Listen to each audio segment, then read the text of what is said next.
The automotive industry is set for a revolution that will disrupt and reshape global business, threatening the survival of every organization. To make sure you survive and win in the new automotive game, Automotive Growth Expert Roberto Dal Corso has interviewed global experts from the automotive industry to identify the changes and the impacts that are coming to keep you ahead of the curve. The leading disruptive automotive trends from around the world, and this morning we're talking to Leszek Kadelski from Pro Automotive in Warsaw, Poland. So welcome, Leszek. How are you? Hello, welcome everyone. Hope you have all as good weather as I have right now in Warsaw. It's a very sunny day. It's cold, but it's sunny. That's a good way to start the week. Absolutely. I'm glad you've got some sunshine. Yeah, we've got snow. There is a snow as well, but at least there is the sunshine. That's not given in Polish weather, which is always changing. Yeah, no, it's true. No, yeah, there's no sunshine, unfortunately. But Leszek, I mean, we met last year, and I was absolutely inspired and intrigued by you because you're in the automotive industry, but that's not really where your background originally started from. I mean, if I understood correctly, you come out of the journalism field. And I would love you to tell us a little bit more about that and how did it land up getting you into the automotive industry? Oh, basically I started like 20 years ago because I wanted to be a journalist and more to the point, a radio journalist. The radio was my love. So I go and studied to be a proper radio journalist or maybe a DJ. But it turned out that radio is not that hype anymore because the internet, because all the changes on the media market. So I switched to the automotive newspaper just by pure chance. That was 2003, and from there I worked my way up to the bigger automotive titles in Poland. And after that, getting some knowledge, I switched to being employee of Polish Association of Car Parts Producers and Manufacturers, which is part of the PGF Federation in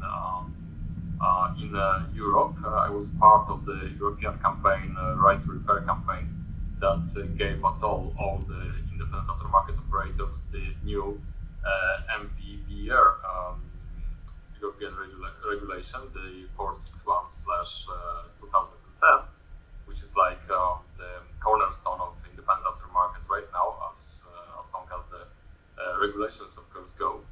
And then, after it took some years in that association, then I moved into Pro Automotive, which is integrated marketing agency, providing services like PR and the digital marketing, all kinds of support, but exclusively to the independent aftermarket operators. We are good in the automotive sector. We are not that experienced in other sectors, so we stick to what we are good at or think we're good at. That is the independent automotive sector. Independent automotive, both commercial vehicle and passenger car, if I understood correctly. That's true. Sometimes even agro business as well, because this is kind of booming thing in Poland as well. Okay. But I mean, just going back, because you mentioned, the legislation that you helped introduce. I mean, that absolutely has become the cornerstone for the aftermarket. I did not realize you played such an important and vital role in bringing that one together. So no, again, compliments. I'm even more impressed now. You are giving me too much credit. I was junior member of that part and a very, very small cogwheel in that whole machine that managed to bring that campaign home with a success. Okay, and out of that, what was one of your biggest learnings in helping to put and bring that one forward to market? Well, the learning is because I always watch from Polish perspective, or at least the regional perspective, which is Central and Eastern Europe. It was very nice to see that as well in politics, Poland is very, very divided country. But in terms of looking at the automotive industry in Poland, there are no politics conflicts at all. During that campaign, we worked with Polish members of European Parliament, and it didn't matter if they were from left, center, or right of the political scene. They could sit together, talk about it without any political passion. They were talking matter of factly, and we had a lot of support from each side, and that's very good news for automotive industry in Poland, because all regulations are like grounded on facts and best practices, and by listening to the independent aftermarket operators and of course those from the other side, which is vehicle manufacturers. And it's about arguments, not about some passions, fake news, and all we have in the regular politics of the day, both in Poland and I guess any other country. Right Yeah. That is very interesting. And since 2003, you've been in the automotive industry. What has really driven you to succeed over these years to get to where you are? Oh, that's a very hard question. Honestly, I have no idea. Basically, it's always about getting the job done in the right way. Like, be focused to deliver, whether I'm a journalist, deliver a very good story, which is like verified and make sure that it's like 100% true. Yeah. To deliver that story to my readers, or in case of being a PR/digital marketing lead in the agencies, to provide the clients with the best possible communication that they count on us to provide, and making sure that this is a well thought product, that we are not only up to date, but we are also the first on the market with new solutions. That's I guess this is the case to success, and this is how we built the Pro Automotive from zero in 2011 to where we are here, when we have like 10 clients in Polish market, and basically we are number one on the market, both in Poland and in the region, because we operate not only in Poland but as well in the Czech Republic, Slovakia, Romania, and Lithuania. Oh, congratulations! No. And over the years, you must have seen the automotive industry change quite extensively. I mean, where do you see the automotive industry going at the moment, especially the aftermarket?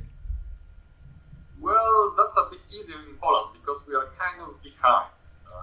We can say that in Poland it's like 5 years ago in the Western Europe. So, for example, when Western Europe today is looking into the electromobility and all this hype about sustainable transport, we are here looking into how to get cleaner cars with the internal combustion, because let's face it, very small number of people in Poland, I mean people as the regular people, not the companies with 5 fleets, very small number of those people can afford to buy a new car.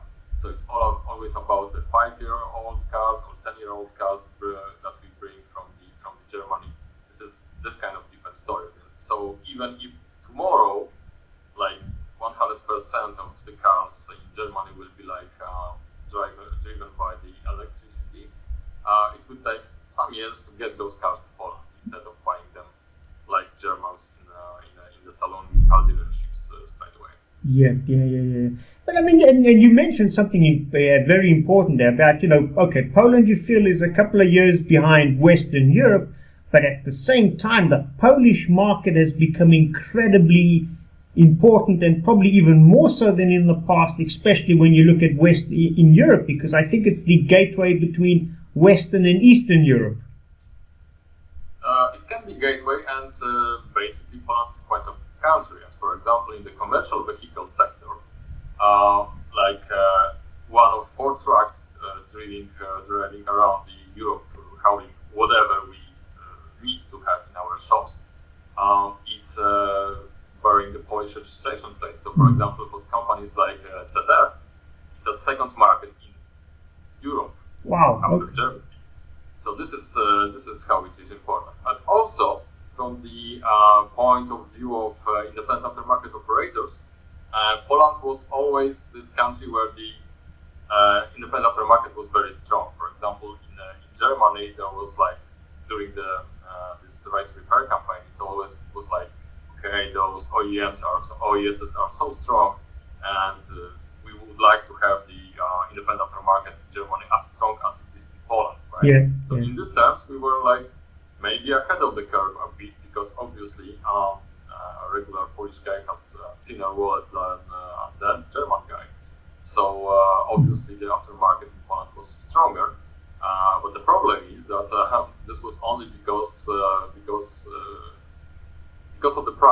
the answer to a question, why do you go to the independent workshop instead to the OES service, was because it's cheaper, and that's not a very good answer. No. That is true. But no, I mean, yeah, absolutely. Poland becoming far more important and a big foothold in the European market. And I mean, more locally and regionally, what changes are you seeing, and what trends are affecting the marketplace from a day-to-day perspective? Well, there are two, and of course there are many, but I would like to focus on two because they are closer to my expertise, I guess, which is like communication, not the technical stuff. And there are two I would like to mention. The first of is that the manufacturers are pushing aggressively into aftermarket. It's not like it was 10 years ago when they were like selling cars with a 1-year warranty, and after that warranty they didn't care about what happened with the cars. They were okay that this car will never go back to the OES service, and that car obviously became a part of the aftermarket. Today it's like 5 to 7 years of warranty, and also the Polish representatives of global DMs are making moves to keep those clients as long as possible to the OES, because they are selling a lot less cars than they used to sell, like in even 1999. That was the peak of the sales of new cars in Poland. I believe it was like 640,000 units per year. Okay. Today it's still less than 500,000, and like 3 years ago it was like 300,000, so it was quite less. So when they say sell less cars, they need to make sure that the dealers they can make living. Yes. And they need more services, and they support those services quite aggressively. And how they do it? They do it by media campaigns. Those media campaigns are quite, let's say honestly, dirty, because they put this kind of conflict between those nice OESs where they're experts in white clothes and all those savages in the aftermarket that will ruin your car if you only go there once. They put aggressive pricing on their services, and the parts that are available in the OES. For example, if you go to the OES service with your 10-year-old car, you won't be forced anymore to pay for the parts which are suited for the new car. Okay. There is a second line of products which is way cheaper, and those prices are on par with the aftermarket prices. And at the same time, we see this kind of switch from the generation point of view, right? Those old customers are going away. There are new customers, the millennials and the newer generations, that they kind of copy-paste their habits of servicing the car from the consumer electronics. So if you have a car of brand X and that car breaks down, they go to the service of brand X to have it fixed, like you do with your iPhone or Samsung smartphone or whatever. And this kind of thinking doesn't work well with the aftermarket, again, because there is no aftermarket service, or at least not strong aftermarket service in the consumer electronics market.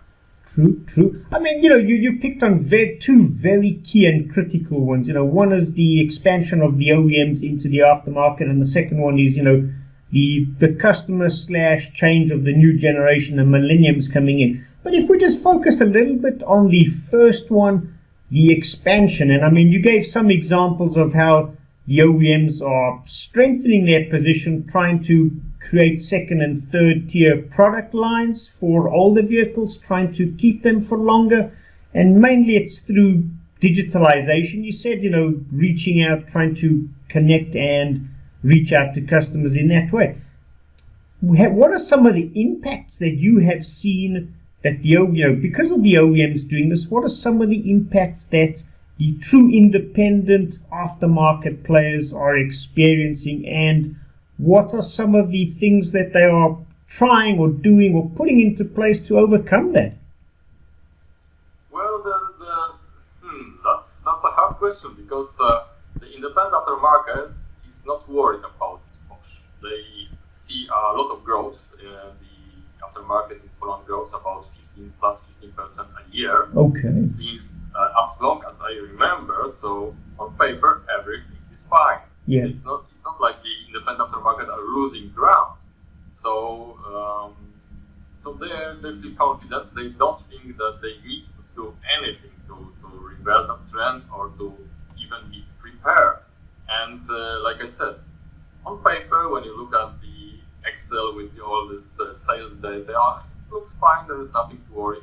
Go on. We can go back to this. Think about this, 1 year, for example. Yeah. But it's still only because the aftermarket is cheaper.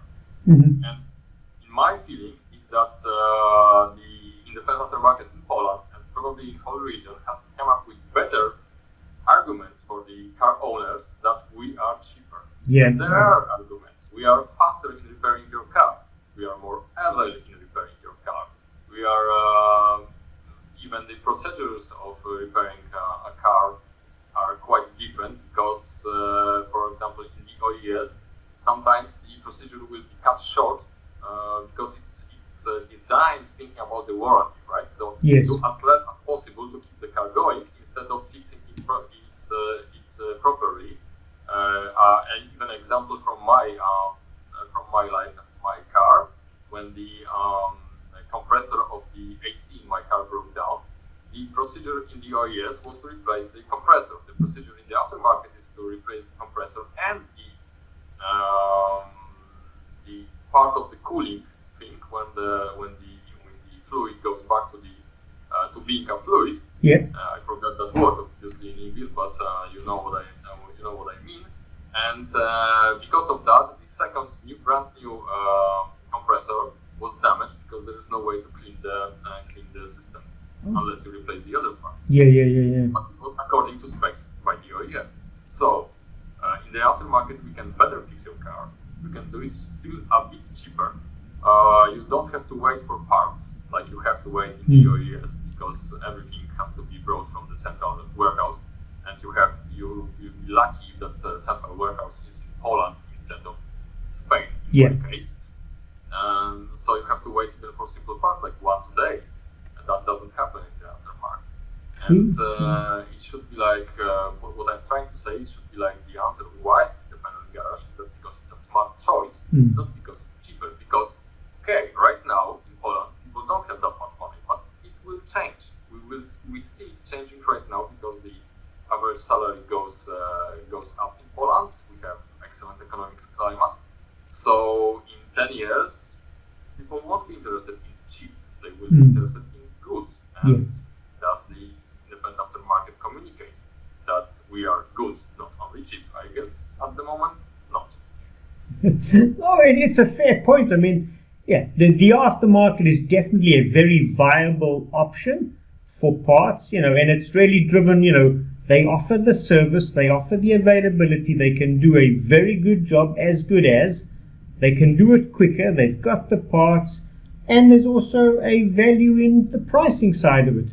And, in a lot of ways, as you mentioned, they are more looking at you as a owner to keep the car versus you as a new potential buyer of a new car. So they don't really want to switch you to a new car where the OEMs do want you, or the OES channel wants you to move across.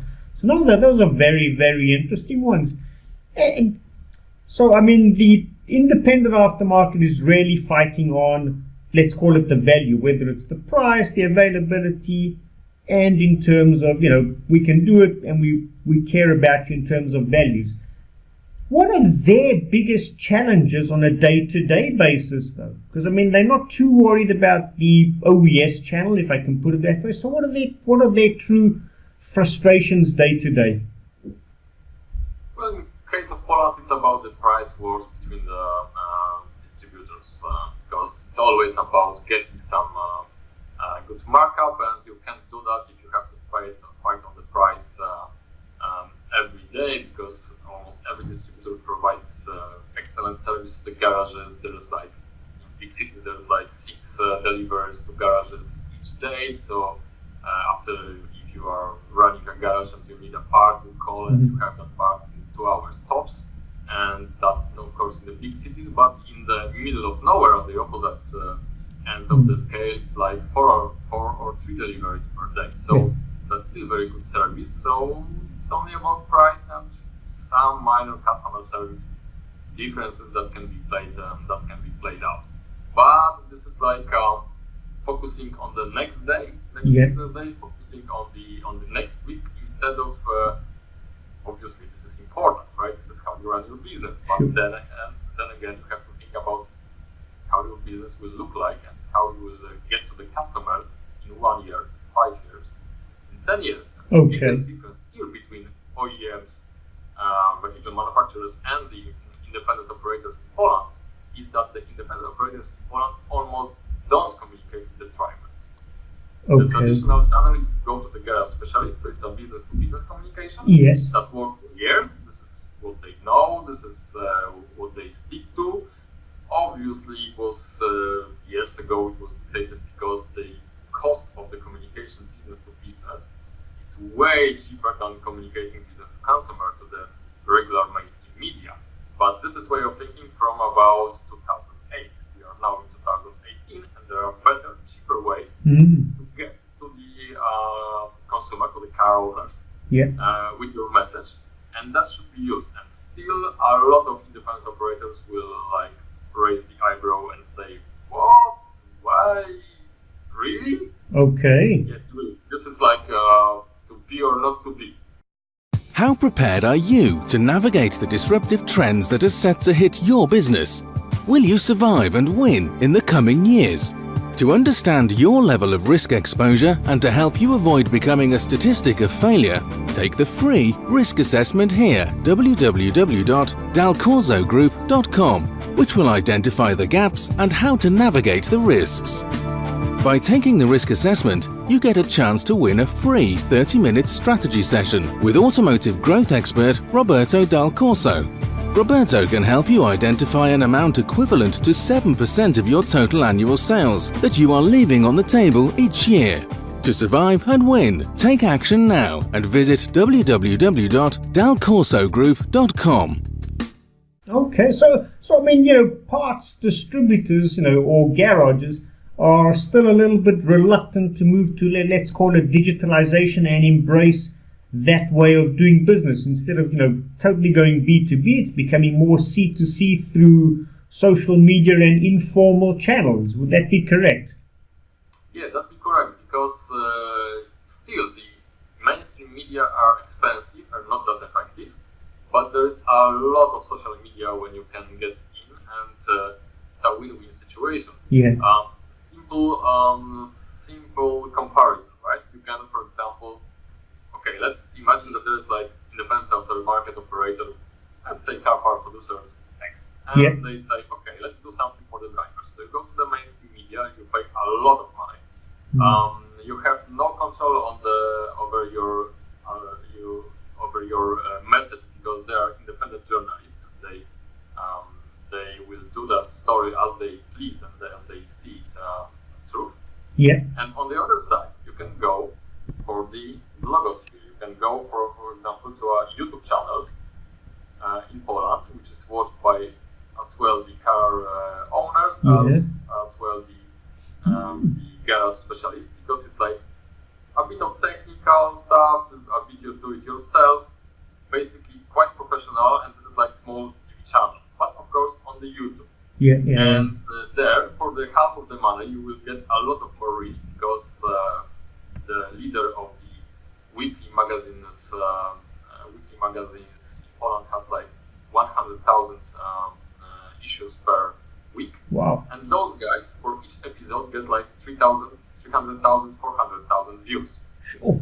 They are doing this more than once a week. You have the control on the message, because they will work with you, because you are buying customers. So unless you force them to say something which is completely untrue, it would be a bad practice. They will make sure that you are happy. You will get to more people, and this is the funny part. When people watch the mainstream media, read mainstream media, they will think, oh, this is big international corporations. They say that the product is good because they will pay to do that, or they are, for example, because they are German company, they will support the German car parts producers, and we always say that the German product is always the best, right? Or French is the best, right? This kind of stuff.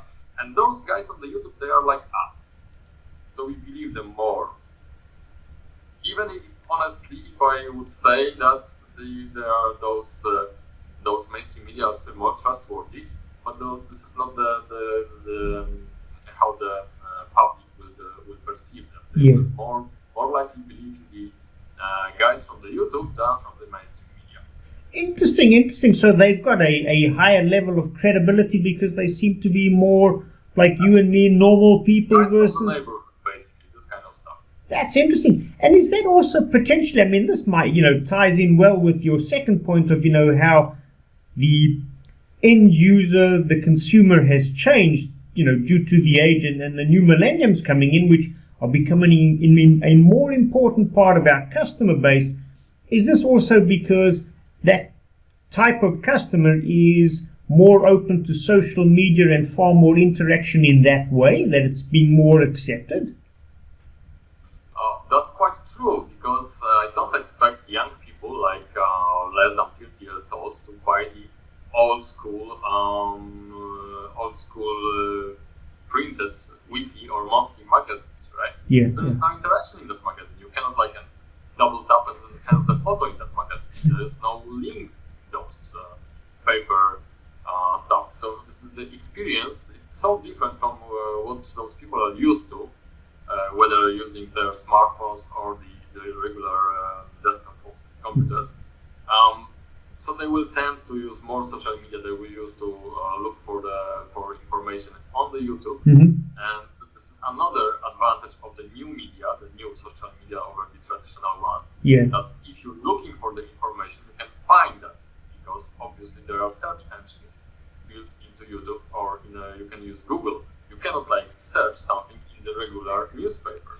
True. Because it's that issue, and unless you build your own archives, and then you have to flip for 50 pages of one issue, and there's 50 issues per month, per year.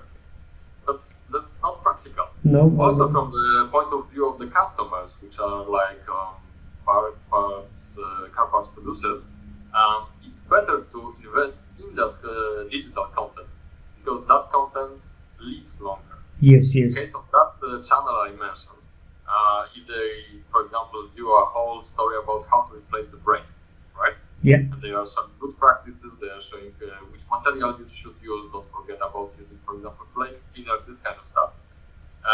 Of course, this is published at some point in time, but people will find it a year later, and people will find it 2 years later. In case of Automotive Weekly magazine, after 1 week, it's gone from the circulation, and you cannot find it. Yeah. That's so true. And I mean that, just that generation, the new generation, brings in so many additional problems, because the customer base changes, and then you've also got internally within your own company, you've got you land up employing more and more of them. And the big question is, how do you commit, or how do you communicate, how do you engage these type of employees? So you must also potentially be seeing some things in the marketplace with some big suppliers or tier one producers of parts, where all of a sudden they're not quite sure how to engage their own workforce. Well, on the lower level, I mean the regular guys in the assembly line. Yeah. It's pretty straightforward. I don't think they are that kind of engaged in the company story and all this marketing hype. But of course, it's a problem to get some managers, for example, for the automotive. You have to. It's still a funny thing in Poland, for example. The automotive industry is quite important. Especially the producing of the parts. Since 4 years, it's became the export of the parts became more valuable than export of the whole cars. Yes. But no one knows about it. It's here's an example how people, as regular public, doesn't know that. I used to work in a radio, and I had at some point a kind of idea that there is a talk radio in Warsaw, and why not in the Saturday we can do 30 minutes module in that radio about independent aftermarket. I can be a host, for example, there will be some aftermarket players, we can talk, we have 30 minutes talks, could be interesting. Could be a good way to promote the independent aftermarket. for the listeners, right? Yeah. And the editor-in-chief of that radio was like, Automotive Industry? What are those companies? Okay, so I come in with the list of distributors, car part producers. Oh, those guys from the kitchen appliances. Yeah, I know those guys. But she was like black and at the end she said, oh, this is way too niche for us. No one will listen to that. That is so interesting because, I was at a conference late last year, and there was a gentleman from one of the major automotive car companies in Russia, and he was saying the exact same thing that you've just mentioned. We have issues with reaching our consumer that we're trying to sell the car to, but we're having an issue engaging our internal workforce because these guys are expecting different things. They're motivated and driven differently, and they're forever on their phones, and I don't understand them. But again, he was not one of the under 30 group that you referred to, so he couldn't relate to them. And I think leadership becomes an even bigger problem as you go down because, you've got a lot of changes in the marketplace.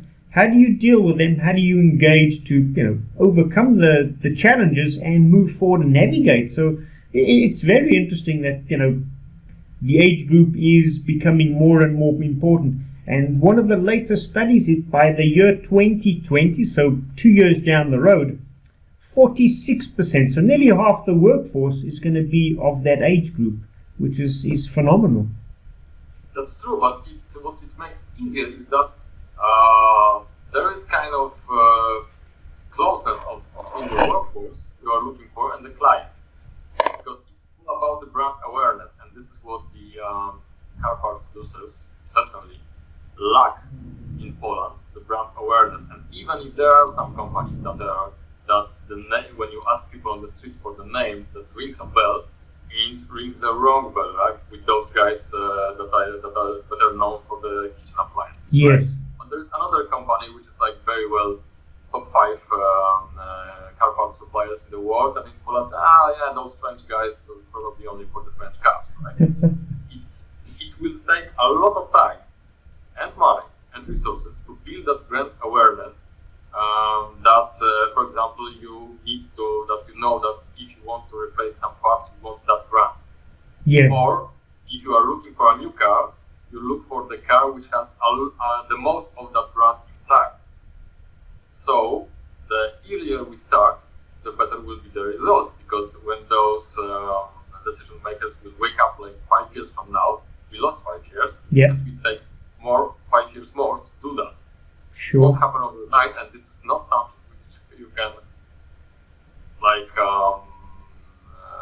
just shower with money and say, okay, we will fix it quickly. No. It will take time no matter what, and it will cost more in 5 years down the road than now. So it's better to start now and be prepared, because the old way of thinking that the garage specialist is kind of ambassador of the brand, well, that's going away. It's changing. Especially when there's a very simple explanation. Let's think how about 20 years ago, right? 20 years ago, the internet was just starting. Yeah. So when something broke down and you weren't the kind of technical guy which knew what broke, you go to the garage specialist, and he's like the only person that can tell you what's wrong.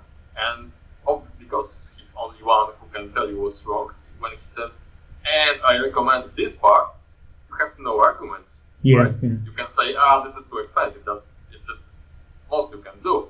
But right now you can Google what's wrong. You can think that you are as good as the garage specialist. Then you can look for a part. You can check the prices online. Then you can look for the opinions about those prices. Obviously, we know that this is totally garbage, and you can learn nothing from this. But basically, after this kind of research, a guy goes to the garage, and he has already his mind made up that this is broken, you have to fix it that way, and you have used the part X, and I don't care, you are the brand ambassador of the part. Yeah. No, the world is changing, and if you don't start now, it's going to be more difficult to get into it. So in one sentence, if you had a new company wanting to come to Poland or enter into the region you mentioned earlier, what would your one sentence of advice be? How to go about doing that? basically invest in the social media. Forget the mainstream media. Don't spend the budget there. Go into Facebook, go into YouTube. Make sure you work with the bloggers, and this is the best reach you will get to the end users, because you need to feel that pull from the market to make your business case work. The pushing to market is just not enough in 2015. Yeah. And are there, within the social media, you touched on YouTube, are there any other upcoming potentially key or disruptive players in the marketplace? I mean, in social media outside of YouTube, I mean, there must be, you mentioned bloggers, so they're obviously becoming more and more important. Is there anyone critical out there that jumps to mind and you say, well, yeah, I know of a couple, and you don't need to mention them, but yeah, I know of a couple that probably are the ones you would need to partner up with? Well, in case of social media, the changes are so fast that any advice has very limited shelf time, right? It's like, I would say 6 months from now, I could vouch for what I'm saying right now. Okay. After the 6 months, who knows? So in the next 6 months, I would say that sticking to Facebook and YouTube is the best choice. Yeah. Unless Facebook and YouTube does something that will scare out the bloggers. Basically, they used to be bloggers, now we call them bloggers because they are doing video. There may be something around the corner, but we don't know that yet. So far, the YouTube seems as kind of stable platform, and those people invested heavily in building their audiences, and it's making them switch the platform would be both risky and expensive to do. So I expect that those bloggers will stay on YouTube. There were some commotion on the Facebook because of the changes of the algorithm that Facebook wants to promote, reacting to all this political turmoil in the US. Facebook wants to promote more links from your friends instead of the official publishers. And many people read about how this affects journalism, right? But the journalism will leave because they have their own audiences outside of the Facebook. But there's a lot of bloggers on the Facebook who has no other channel, and those guys being cut out. Yeah. But they could migrate to the competition of Facebook, which is the YouTube, and probably start there, because still the rules of publishing in the YouTube, especially for the automotive industry, are quite clear, and actually you can make money even in Poland from YouTube. Wow. And this is also one thing you have to remember. Those guys are pros. Mm. They're not some kids with a cheap camera doing something and asking for little money. Most of those channels in Poland, after 2-3 years, became kind of corporations when they employ a lot of people. They have invested heavily in the equipment. They do it professionally, and they will negotiate professionally with you. You get the packages. You don't expect them to, for example, give them some gifts or gadgets, and they will be happy about it. Yeah. They are not gifts. Those are companies, and those people will live from those companies. So, yeah, they will be more like mainstream media talking to them, but still cheaper, because it's like 3, 4, 5 guys instead of whole corporation you have to feed when you buy an advertisement or advertorial in regular media. Man, so absolutely, the world is changing. Digitalization is certainly driving it, and social media is becoming one of the key channels to speak to the customers. And even more if you look in the region, because, for example, when we look just 2 countries from the region, right? This is Czech Republic, right? People tend to think that this is like small country with 10 million people. Yeah, but there is like twice the internet users per 1,000 people than in Poland. Wow. The Czechs are twice as likely to buy something online, and they watch things online more than Polish people. Yes. There's the Romania, right? This is the second biggest country after Poland, like 21 million people living there. Romanians don't read on paper at all. It's all digital. There's this slight comparison between Polish version of Automotive Weekly, German Automotive Weekly, and the Romanian version of Automotive. Yes. In Poland, 60,000 in circulation per week. In Romania, it's less than 10,000 per week. In a country twice as small as Poland. Yeah. And it's because everyone's gone. You're either digital or you're not existing at all. Wow. It's that simple. That's incredible, the changes we've seen in the last couple of years. And I am aware of your time, so a couple of last questions. We'll quickly change a little bit of gears. And what are your passions outside of the automotive industry then? Actually, it's gaming. It's esport. I used to be quite involved in the esport community in Poland. I founded and run the biggest Polish esport organization, which is called First Cup Esport Club. Yeah. We have some good runs it's already 12 years, I believe 13 years it will be in the autumn. We started with five friends, we built up to 130 people. We scored the championship of Poland more than once. And this is, for example, kind of, when you think about computer gaming, you think this is something for nerds and for kids, right? And this is also kind of goes back to what you said about your workforce, right? Yeah. Today, it's quite often you work in dispersed teams when people are working in different locations, right? Yes. So every time you look for a new person you want to recruit, and you see in this last part of his CV that he's into computer gaming and maybe playing some with friends over the internet, that guy knows how to work in dispersed team. Because he knows how to communicate without seeing the other person, how to read his emotions. He's quite adept in it, Yeah. and he can work perfectly remotely. Yeah. And my company is also a dispersed team. We work in different locations in Poland, mostly from homes because that's more convenient. I'm in Warsaw, where all the business is going. But for example, our members of the board are working in the small city in southern Poland. We have other people in the big cities, in other big cities in Poland. We are dispersed. So when we look for new people, when I see that guy was playing some esport, I know that he will fit right into our internal culture of communication via chat, via email, teleconferences. It will be way, way, way easier than someone which has like 20 years of experience working in one office, meeting people in the kitchen, taking them into meeting rooms. This is a whole new level, and you cannot easily switch. Yeah. Because if you communicate only by voice or typing, there's a lot of get lost, right? All those mimics, all the soft skills are disappearing, and it leads it's quite often leads to some misunderstanding, right? So it's an important skill for new people, young people especially, to be able to work remotely or in dispersed team from different locations. Well, that's incredibly adept, and it ties in with everything we've spoken. So I can only say thank you. And one last question: what would probably be the most important advice or words of wisdom that you could give to anyone listening to us? In terms of automotive, the future, the trends, anything. What were a couple of the key phrases you could tell them? Well, there's this nice one line of Polish author that said that the future is today, only tomorrow. If I translate that correctly. So always look for the future. I know that getting bogged down into fighting for the next quarter, right? It's taxing, but you have to have the vision for next years.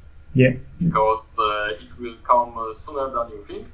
And the changes are going rapidly, especially in Poland. I always say that I talk from Polish perspective and Central European perspective.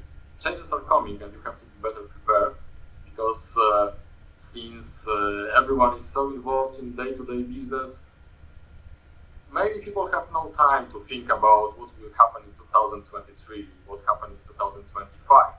But it will happen, and if you start now, will be always cheaper. Yeah. Quick example. The Facebook, right? It was like Facebook is around for more than 10 years. There was at some point companies started, okay, we have to be on Facebook, so they started. Whoever started like 7 years ago now has big audience for the fraction of the price you have to pay today. To get it. And whoever is starting today will pay less for that compared to starting in 2020. Yeah. So start early when it costs nothing, because seriously, those costs are next to zero if you compare with the marketing budgets, the traditional marketing budgets, or the advertisement budgets of big companies that are spent in mainstream media. Those are really pocket change. So why not start it early, get feeling of this, and basically also trust the specialists, because the specialists know how to move in that new environment, which is not that straightforward. No, Leszek, I can only say thank you. You are absolutely one of the true leaders within the automotive industry in that region. You're very knowledgeable, so I can only say thank you so much for your time. Thank you for talking to us. I know you're busy, so I really do appreciate it, but thank you again. And, I wish you a fantastic sunny day in Poland then. Yeah, thank you very much. It was always a pleasure talking to you, and I hope that some of my remarks someone will find useful. Of course, I'm always open to talk to anyone, so if anyone who listens want to find me, you can find our website. There's email to me, there's my email, there's my mobile phone. I'm always happy to talk and help someone if I can. Now, thank you so much for the kind offer, and we will speak again, but thank you for today. Okay, thank you very much. Have a nice day, everyone. I hope that you have enjoyed and found value in watching this interview. If you want to learn more about the leading disruptive automotive trends impacting the industry, check out www.dalcorsogroup.com. I encourage you to share it with colleagues that will appreciate great industry insights. Join us tomorrow for more experts from around the world.